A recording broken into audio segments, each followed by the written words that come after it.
Dalawang reklamasyon sa Manila Bay, magpapatuloy na ng operasyon. Tama po kayo nang napakinggan mga kababayan. Dalawa sa 22 reclamation dito sa Manila Bay ay naaprubahan na at pwede nang mag-continue ng operasyon. Ito ang 265 hectare Pasay Harbor City Reclamation Project at ang 360 hectare Pasay Reclamation Project. Ito ay ayon sa DENR matapos makapasa ang dalawang reclamation project sa environmental compliance. Narito ang kanilang statement na inilabas noong isang araw.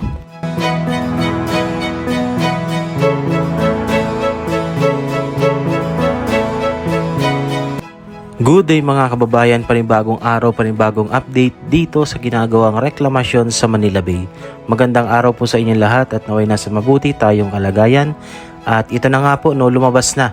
Matapos ang 3 buwang naging suspension, lahat ng 22 reclamation dito sa Manila Bay, 2 po rito ay pinayagan na ng DENR. Ito nga ay ang 256 hectares Pasay Harbor City Reclamation Project at ang 360 Reclamation Project. Ayan na mga kababayan ha. So 2 pa lang yan, pero yung 20 na natitira hanggang sa ngayon ay wala pa tayong balita. So ibig sabihin pending pa rin at under investigation pa rin po, no? Under process pa rin sila kung sila ay makakapasa sa mga requirements na kinakailangan para makapagpatayo ng isang reklamasyon dito sa Manila Bay. At yan nga po ay kinumpirma mismo ng DENR at ni Pangulong Bongbong Marcos.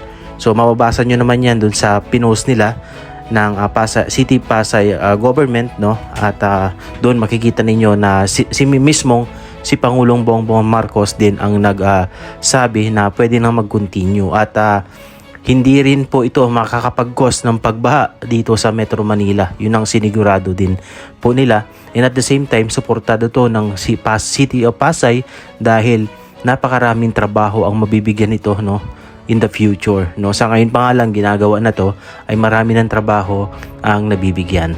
So, yun mga kababayan. No? So, para sa iba, ito ay good news. And para naman sa iba, bad news. Sa iba naman, sakto lang, no comment. So kayo mga kababayan na nanonood sa atin ngayon, ano ang inyong reaksyon patungkol dito sa pagpapatuloy ng 2 reklamasyon dito sa Manila Bay? Kung mapapansin nyo yan, 2 reclamation na yan pa lang naman talaga yung natatambakan ng buhangin dito. The rest ay talagang hindi pa nasisimulan.